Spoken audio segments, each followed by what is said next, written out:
오늘 우리에게 주시는 하나님의 말씀 데살로니가전서 3장 9절에서 13절까지 함께 봉독하겠습니다. 우리가 우리 하나님 앞에서 너희로 말미암아 모든 기쁨으로 기뻐하니 너희를 위하여 능히 어떠한 감사로 하나님께 보답할까? 주야로 심히 간구함은 너희 얼굴을 보고 너희 믿음이 부족한 것을 보충하게 하려 함이라. 하나님 우리 아버지와 우리 주 예수는 우리 길을 너희에게로 갈 수 있게 하시오며 또 주께서 우리가 너희를 사랑함과 같이 너희도 피차간과 모든 사람에 대한 사랑이 더욱 많아 넘치게 하사 너희 마음을 굳건하게 하시고 우리 주 예수께서 그의 모든 성도와 함께 강림하실 때에 하나님 우리 아버지 앞에서 거룩함에 흠이 없게 하시기를 원하노라. 아멘. 사도 바울이 디모데를 통해서 데살로니가 교회의 모습, 소식을 전해들었습니다. 그런데 전해들은 소식은 고난 가운데서도 믿음을 지켜나가며 믿음이 점점 성장해 간다는 그런 소식이었습니다. 또 어떤 소식을 들었냐 하면 사도 바울이 뿌려놓은 그 말씀으로 자라기 시작을 하는데 그들의 삶이 변하기 시작하는 거예요. 우상을 버리고 살아계신 하나님을 더 사랑하고 더 섬기면서 장차 오실 주님 바라보면서 재림의 날에 주님 앞에 거룩한 모습으로 설 수 있도록 소망 중에 인내하면서 그렇게 변화되는 모습, 아름다운 소식이 바울의 귀에 들린 겁니다.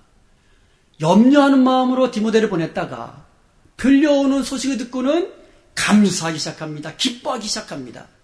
그래서 오늘 9절에 보니까 우리가 우리 하나님 앞에서 너희를 인하여 모든 기쁨으로 기뻐하니, 기뻐하는데 그냥 기뻐하는 것이 아니라 모든 기쁨으로 기뻐했다 그랬어요. 그만큼 사도 바울의 마음이 데살로니가 교회에 가 있었던 겁니다. 염려하는 마음이 소식을 듣고는 기뻐하는 마음으로 바뀌게 된 겁니다. 그런데 좋은 일이 있을 때 기뻐하는 것은 당연한데요. 거기서 그쳐서는 안 돼요. 사도 바울은 기쁨이 넘치는 그 마음을 하나님께 감사로 돌리고 있는 것을 보게 되는 거예요. 그래서 9절에 보니까는요. 모든 기쁨으로 기뻐하니 너희를 위하여 능히 어떠한 감사함으로 하나님께 보답할꼬. 하나님께 어떻게 감사함으로 보답할까? 여러분, 좋은 소식을 접했을 때 바울은 시야를 하나님께 돌리면서 하나님께 감사를 드린 거예요. 여러분, 좋은 일 있으세요? 형통한 일 있습니까? 그러면 거기서 그쳐서 안 되고 감사함으로 나가야 될 줄로 믿습니다. 감사한다는 것은 뭐예요? 이 좋은 일이 하나님의 은혜로 되어졌다는 것을 고백하는 겁니다. 그게 감사입니다. 자기는 말씀으로 씨를 뿌리기만 한 거예요.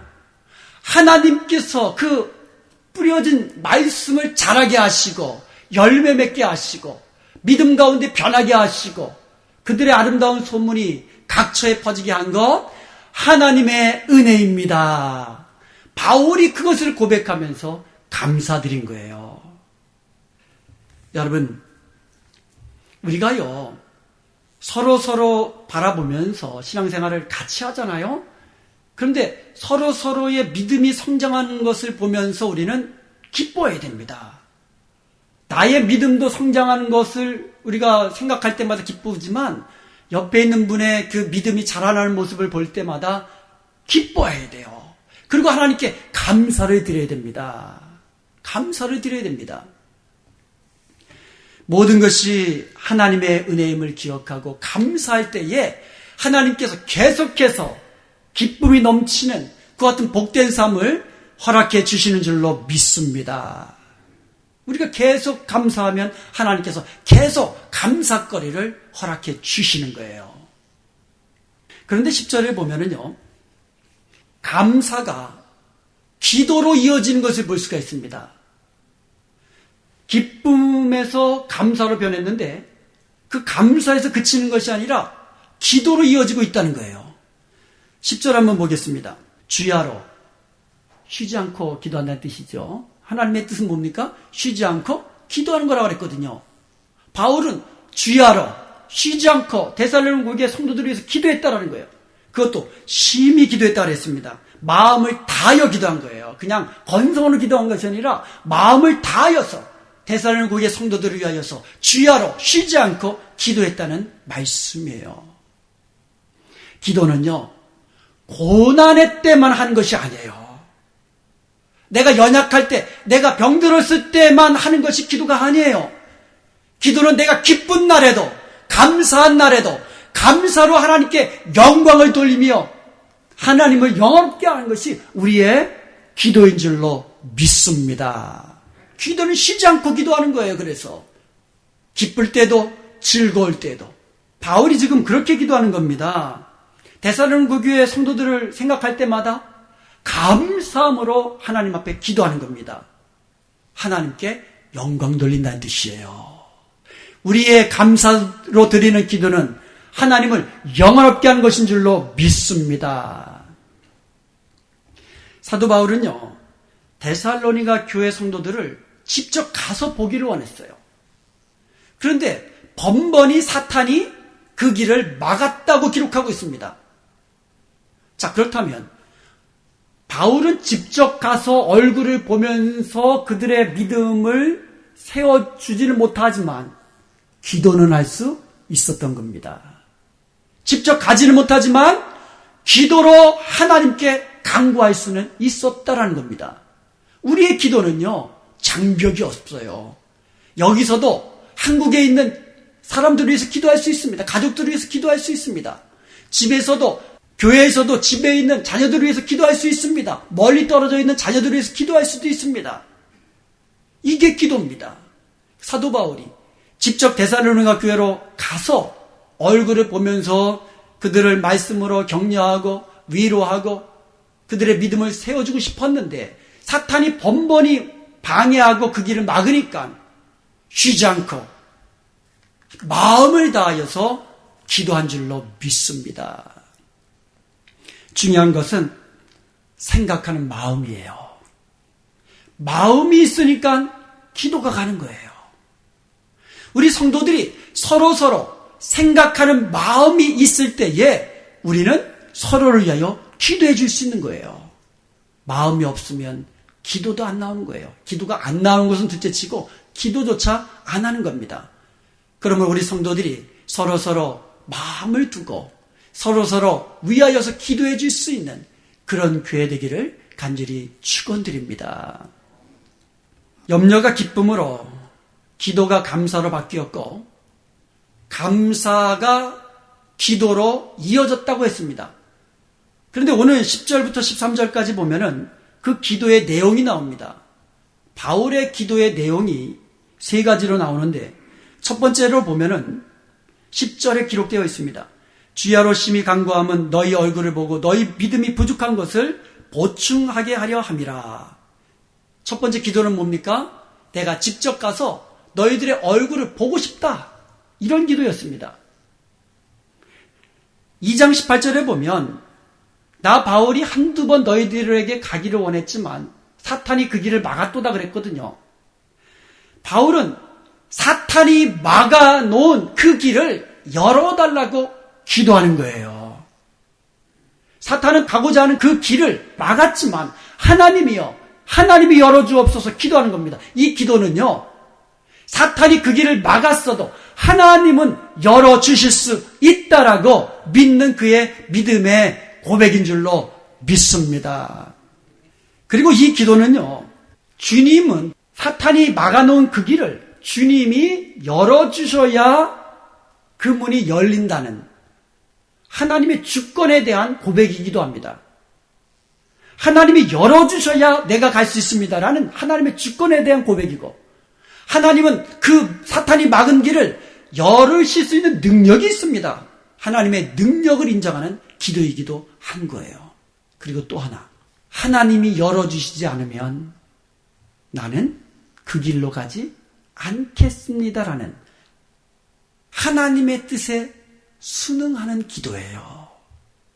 하나님이 열어주셔야 내가 그 길을 가지, 내 마음대로 내가 가고 싶다고 해서 가지 않겠다는 그런 의미이기도 하다는 거예요.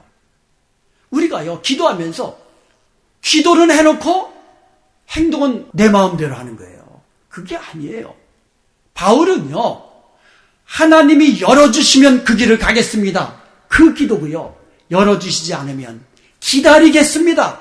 하나님이 열어주실 때까지 기다리겠습니다. 그러한 하나님의 뜻에 순종하기로 결단하는 그러한 기도라는 것이에요.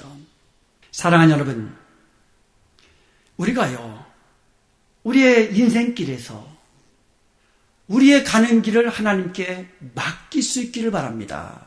아브라함이 종을 자기 고향으로 보내면서 자기 아들 이삭의 부인을 좀 데리고 오라, 부인감을 찾아와라, 그렇게 명령을 했습니다. 종이 나이가 많아요. 성경에 보니까 늙은 종이라고 했거든요. 나이 많은 이 종이 아브라함의 고향으로 갑니다. 거기서 우물가에서 드디어 이삭의 배필을 만납니다. 리브가를 만납니다. 그리고 나서 이렇게 기도합니다. 하나님께서 이 길을 열어주셔서 무사히 자기 길을 인도하셔서 이삭의 부인을 택하여 주심을 감사합니다. 이렇게 기도를 합니다. 하나님께서 자기 길을 인도해 주셨다라고 고백한 거예요. 그리고 이삭의 아내, 즉 아브라함의 좋은 며느리감을 택해 주셨다고 하나님 앞에 감사로 기도한 것입니다. 여러분, 우리가요, 하나님께서 인도하셔야 우리가 그 길을 가야 되는 거예요. 하나님께서 바른 길로 나를 인도해 주셨다고 그렇게 고백한 아브라함의 종처럼 하나님, 나의 인생길을 바른 길로 인도해 주옵소서, 이렇게 기도하며 주님이 열어주시는 그 길로 나가야 될 줄로 믿습니다. 우리는요, 하나님이 인도하시지 않으면 우리의 인생길을 하나님 기뻐하시는 성공의 길로 맞춰질 수가 없습니다. 하나님께서 인도하셔야 우리의 길이 하나님이 기뻐하시는 길이 되는 거예요. 우리의 인생길에서 주님이 기뻐하지 않는 길이라면, 하나님의 뜻이 아니라면 그 길이 아무리 내가 가고 싶어도, 아무리 내가 하고 싶어도 하나님이 기뻐하지 않으시면 멈춰야 하고 그쳐야 하고 버려야 하는 거예요. 이게 하나님께서 기뻐하시는 축복된 인생인 줄로 믿습니다. 그리하여서 우리가 하나님이 이끄시는 평강의 길로만 우리가 우리의 인생길을 걸어가는 저와 여러분이 될 수 있기를 주님의 이름으로 간절히 축원드립니다. 바울의 기도를 자세히 보면은요, 바울이 그냥 데살로니가로 가서 성도들의 얼굴을 단순히 보기를 원했다는 게 아니에요. 데살로니가 교회 성도들을 보기를 원했던 진짜 이유는 직접 보면서 그들의 믿음이 부족한 것을 보충하게 하기 위함이라고 말씀하고 있습니다. 얼굴 보는 거, 이게 목적이 아니고 가서 말씀으로 저들의 믿음을 다시 튼튼히 더 든든하게 세워가기를 원하는 거, 이것이 바울의 첫 번째 기도의 핵심이었어요. 믿음을 강하게 세워가는 거. 현재 믿음으로 잘 성장하고 있습니다. 그렇지만 아직도 부족한 것이 있다는 거예요. 그것을 채워주고 싶다는 거예요. 바울은요, 데살로니가 교회 성도들에게 믿음으로 현재에 안주하지 말라고 지금 권면하는 겁니다. 너희들이 참 잘하고 있구나. 내가 너희들의 소식을 들으니 참 감사하구나. 그런데 지금의 믿음의 상태에 안주하지 말고 더 성장해야 된다. 그것을 권면하고 있는 거예요. 우리 교회가요, 이제는 다 되었다, 이 정도는 되었다, 이런 마음으로 현재에 안주하지 말라는 하나님의 음성으로 들을 수 있기를 축원드립니다. 더 사랑해야 돼요. 더 하나님을 섬겨야 됩니다. 더 하나님의 나라를 위해서 더 충성해야만 합니다. 이것을 바울이 기도하고 있는 거예요. 현재에 안주하지 말라고. 우리가요, 정말 내 자신을 돌아보면서 어디가 부족한가? 하나님 보시기에 나의 부족한 믿음은 어느 면인가? 내가 사랑으로 희생하는 면에서 부족한 것이 없지는 않은가? 주님의 재림의 날에 내가 거룩한 하나님의 자녀의 모습으로, 승리자의 모습으로 하나님의 자랑과 칭찬이 될 수 있는 그런 모습으로 살아가야 되는데 내게 있어서 부족한 것이 무엇인가? 한번 스스로를 돌아보아야 될 줄로 믿습니다. 돌아보고 그 믿음이 부족한 것을, 그 사랑이 부족한 것을, 그 소망 중에 인내하는 것이 부족한 것이 있다면 말씀으로 든든히 세워 나가야 될 줄로 믿습니다. 그것이 바울의 첫 번째 기도였습니다. 그러므로 이제 우리가요, 계속해서 주님 닮을 모습으로, 우리의 믿음이 성장한 자의 모습으로, 그리고 표대를 향하여 계속해서 함께 달려갈 수 있기를, 그래서 우리의 믿음이 하나님 보시기에 더욱더 온전한 모습으로 날마다 성장되어 갈 수 있기를 주님의 이름으로 축원드립니다. 두 번째 바울의 기도는 11절에 나오고 있습니다. 또 주께서 우리가 너희를 사랑함과 같이 너희도 피차간과 모든 사람에 대한 사랑이 더욱 많아 넘치게 하사. 바울의 두 번째 기도는요, 더욱 많이 넘치는 사랑을 하게 하옵소서, 이런 기도였습니다. 교회에 넘치는 사랑을 위해 기도했는데요, 여기서 보면은요, 우리가 너희를 사랑함과 같이라고 기도했어요. 이 말씀은요, 주님께서 내가 너희를 사랑한 것 같이 너희도 서로 사랑하라는 이 말씀을 우리가 연상할 수 있습니다. 그러므로 사도 바울은요, 먼저 주님이 자신을 사랑한 것을 바울은 본받아서 자기도 데살로니가 교회 성도들을 고난 중에도 그렇게 넘치는 사랑으로 사랑했다라는 것을 우리가 알 수가 있고요. 그것처럼 데살로니가 교회 성도들도 서로 사랑을 하는데 넘치도록 사랑하라고 그렇게 권면하면서 기도하고 있는 것입니다. 사실 데살로니가 교회 성도들은요, 피차 사랑했던 교회였어요. 데살로니가 전서 4장 9절에 보면 형제 사랑에 관하여는 너에게 더 이상 쓸 것이 없다고 그랬어요. 왜냐하면 너희들이 서로 사랑하는 것이 소문날 정도로 사도 바울의 말씀을 받아가지고 그렇게 서로 사랑했던 교회가 데살로니가 교회였습니다. 그래서 성도 사랑에 대해서 내가 너희들에게 더 이상 쓸 것이 없다라고 그렇게 기록을 했습니다. 그러면서도 4장 10절에 보면 더욱 그리하라고 말씀하고 있어요. 내가 보건대 너희들은 정말 서로 사랑하는 것에 대해서는 더 이상 쓸 것이 없는데, 그렇지만 더욱 사랑하라고 그렇게 권면한 거예요. 우리가 서로 사랑하는데요, 더 심히 사랑해야 되고요, 더 깊게 사랑해야 될 줄로 믿습니다. 이것을 위해서 기도하는 겁니다. 사랑하는 여러분, 우리가요, 피차간에, 여기서 말하는 피차간에는 교회 안에 있는 성도들을 말하는 겁니다. 교회 안에 있는 성도들 간에 서로 사랑해야 되는데 심히 사랑해야 됩니다. 넘치도록 사랑해야만 합니다. 피차간에 더욱 사랑하는데 히브리서 10장 24절에 보면은요, 서로 돌아보아 사랑과 선행을 격려하라는 말씀이 나옵니다. 사랑하려면 돌아보아야 돼요. 상대방의 형편을 알 수 있어야만 합니다. 그래야 사랑을 베풀지요.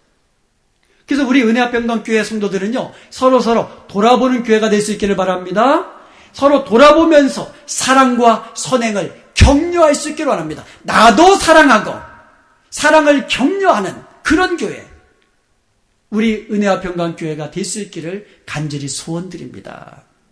11절에 보면은요, 피차간에 사랑할 뿐만 아니라 모든 사람에 대한 사랑이 더욱 많아 넘치게 해달라고 기도하는 것을 볼 수가 있습니다. 우리의 사랑은요, 교회 안에만 머물러 있어서는 안 된다는 거죠. 모든 사람, 예수님을 알지 못하는 사람들이라 할지라도 우리가 그들에게 하나님의 사랑을 보여주며 하나님의 사랑을 베풀며 살아야 될 것을, 그것도 넘치도록 더욱 많이 사랑을 베풀며 살아가야 될 것을 기도하고 있는 것이에요.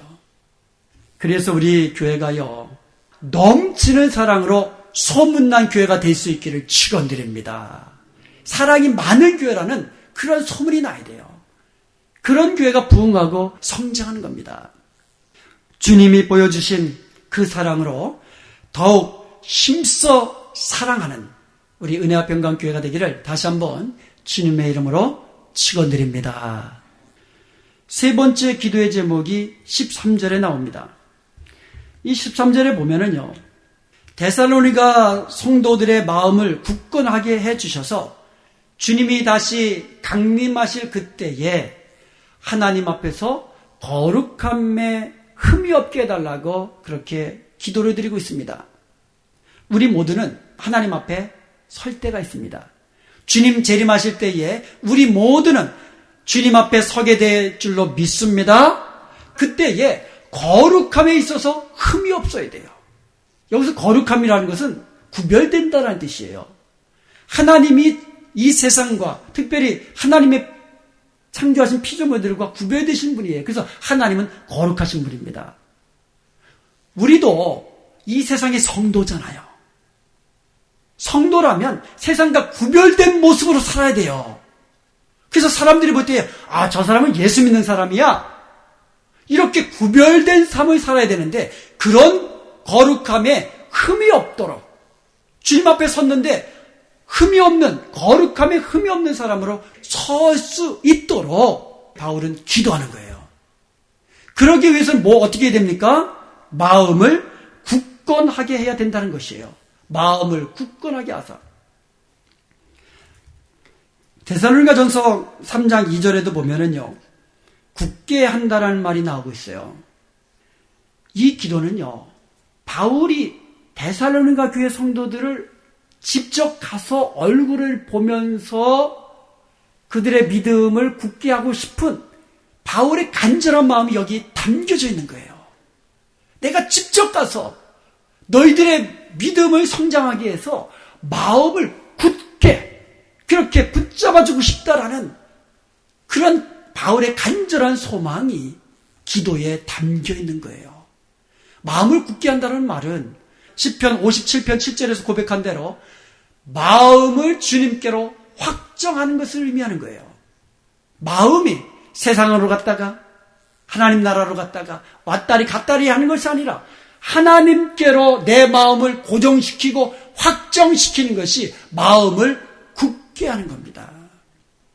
우리가 이 세상을 떠나면서 사랑하는 자녀들에게 마지막 한 말을 유언으로 남겨야 된다면 어떤 말을 우리가 해야 될까? 지금 바울의 그런 마음이에요. 내가 직접 가서 너희들을 말씀으로 양육하고 싶은데 내가 못 가는데, 내가 얼굴은 보지 못하지만 마음은 너희들에게 다 주고 싶은데 그 마음을 모아가지고 기도한 것이 너희들의 마음을 굳게 하기를 원한다는 거예요. 모세가요, 광야에서 40년간 다 맞춰가면서 가나안 땅을 바라보면서 모세가 죽습니다. 얼마나 안타까웠겠어요. 그 마음을 모두어가지고 신명기서 31장 6절에서 이스라엘 백성들 앞에 떠나면서 한 말이 뭡니까? 너희는 강하고 담대하라, 두려워 말라 이거예요. 마음을 강하고 담대하게 굳게 하라는 말씀이었어요.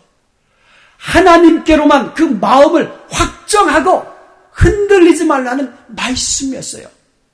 그리고는 그 옆에 있는 여호수아에게도 31장 7절에서 똑같은 말을 줍니다. 너는 강하고 담대하라. 모세가 죽습니다. 하나님께서 여호수아를 부릅니다. 모세의 후계자를 불렀습니다. 하나님께서 여호수아에게 하신 말씀도 동일한 말씀입니다. 너는 강하고 담대하라. 두려워하지 말라.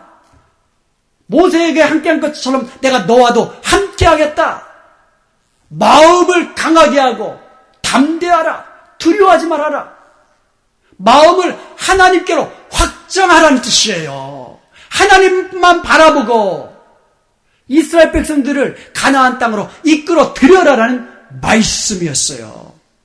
사랑하는 여러분, 마음을 강하게 하는 것은 주님만 의지하는 것이에요. 주님만 바라보는 겁니다. 우리가 이렇게 마음을 주님께로 확정할 때에, 주님 앞에 섰을 때에 거룩함에 흠이 없는 아름다운 성도로 설 수 있게 되는 줄로 믿습니다. 서른도 씨의 노래 가운데 이런 노래가 있습니다. 이 서른도 얘기가 나오니까 귀가 솔깃하시는 분이 여기 몇 분 계시네요. 종로로 갈까요? 명동으로 갈까요? 차라리 청량리로 떠날까요? 목소리가 좀 낮이긴 낮았나 봐요. 이 노래가 나오는 거 보니까. 근데 이 맨 마지막에도 또 이렇게 나옵니다. 미아리로 갈까요? 영등포로 갈까요? 을지로 모퉁이에 서 있네. 이렇게 돼 있어요. 그러니까 마음이 종로로 갈까? 명동으로 갈까? 청량리로 갈까? 아니면 영등포로 갈까? 미아리로 갈까? 그런데 정작 자기는 어디가 있어요? 을지로에 가 있다는 거예요. 그런데 이 노래 제목이 뭔지 알아요? 잘하시네요. 예. 나침반이에요, 나침반. 나침반은요, 어디 있든지, 어느 방향에 놓여있든지, 북쪽으로만 다 고정되어 있는 게 나침반이에요. 참 아이러니하죠. 우리의 인생이 나침반같이 우리의 목표를 세우고 나가야 되는데, 실제로는 이리로 갈까요? 저리로 갈까요? 그러다가 엉뚱한 데 가 있는 우리의 모습, 그것을 노래한 것이 아닐까 싶습니다. 여러분, 우리의 인생이 하나님 나라와 이 세상 사이에 왔다 갔다 하는 인생이 되어서는 안 될 것이에요. 나침반처럼 우리의 마음이 하나님께로, 주님께로 확정하고 고정하고 주님만 의지하고 믿음으로 나가야 될 줄로 믿습니다. 이것이 성도의 거룩이에요. 이것이 성도의 거룩입니다. 오늘 본문에 보면은 다윗이 3가지를 기도했는데요. 이것이 다 연결되어 있다는 것을 우리가 알 수가 있어요. 이게 아주 중요합니다. 먼저 사랑이 넘치는 것과 주님 앞에 섰을 때 거룩함에 흠이 없는 것 사이에 어떤 연관성이 있는가? 거룩이 뭐라 그랬습니까? 세상과 구별됐다 그랬잖아요. 우리 성도들이 어떠한 모습으로 세상과 구별될 수 있느냐 이거예요. 성도 그러면, 예수 믿는 사람 그러면 제일 먼저 떠오르는 단어가 뭡니까? 사랑이에요, 사랑. 사랑에 있어서 세상과 구별되어야 된다는 거예요. 하나님은 거룩하십니다. 그래서 사랑에 있어서 우리 다른 모든 것과 구별되셨어요. 하나님이 이 세상을 사랑하셨기 때문에 독생자 아들을 아낌없이 내어주셨습니다. 십자가에 죽기까지 아낌없이 내어주셨습니다. 이것이 하나님의 아가페 사랑이에요. 세상에서 찾아볼 수 없는 사랑입니다. 예수님의 사랑도 마찬가지입니다. 자신의 생명을 십자가에 죽게 하기까지 희생으로 죄인을 구원하기 위하여 자기 몸을 대신 내어던진 희생적인 사랑. 이게 세상과 구별된 거룩한 예수 그리스도의 사랑이셨습니다. 십자가에 죽으시면서까지 아버지여 저들을 용서하여 주옵소서. 저들은 자기가 하는 짓을 알지 못합니다. 이렇게 사랑으로 용서를 구하는 기도를 드리고 가셨던 분이 우리 주님이십니다. 스데반 집사도 마찬가지예요. 자기를 돌로 쳐 죽이는 그 사람들을 향하여 아버지여 저들을 용서하여 주옵소서. 세상과 구별된 이런 사랑의 모습이 우리의 거룩함이라는 거예요. 사랑하는 여러분, 이러한 사랑이 거룩함으로 주님 앞에 나타나야 될 줄로 믿습니다. 1956년 1월 8일 짐 엘리엇과 그의 동료 4명은 에콰도르 아우카족 선교를 떠나서 거기서 순교를 합니다. 5명이 죽습니다.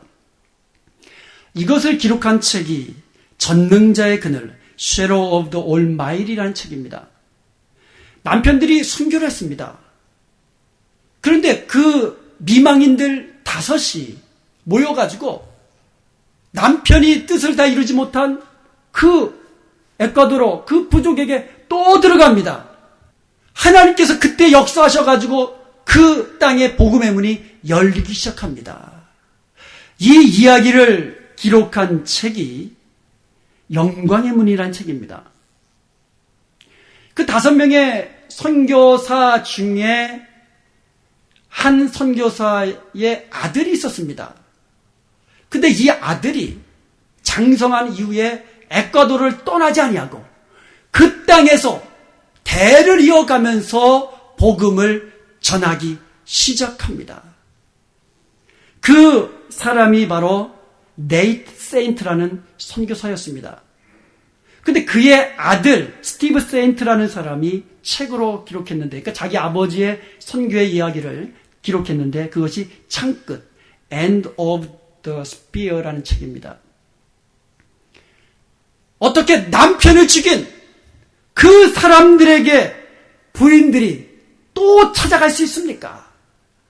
어떻게 자기 아버지를 죽인 그 원수 같은 사람들에게 그들을 구원하기 위해서 복음을 가지고 어떻게 따라날 수 있었습니까?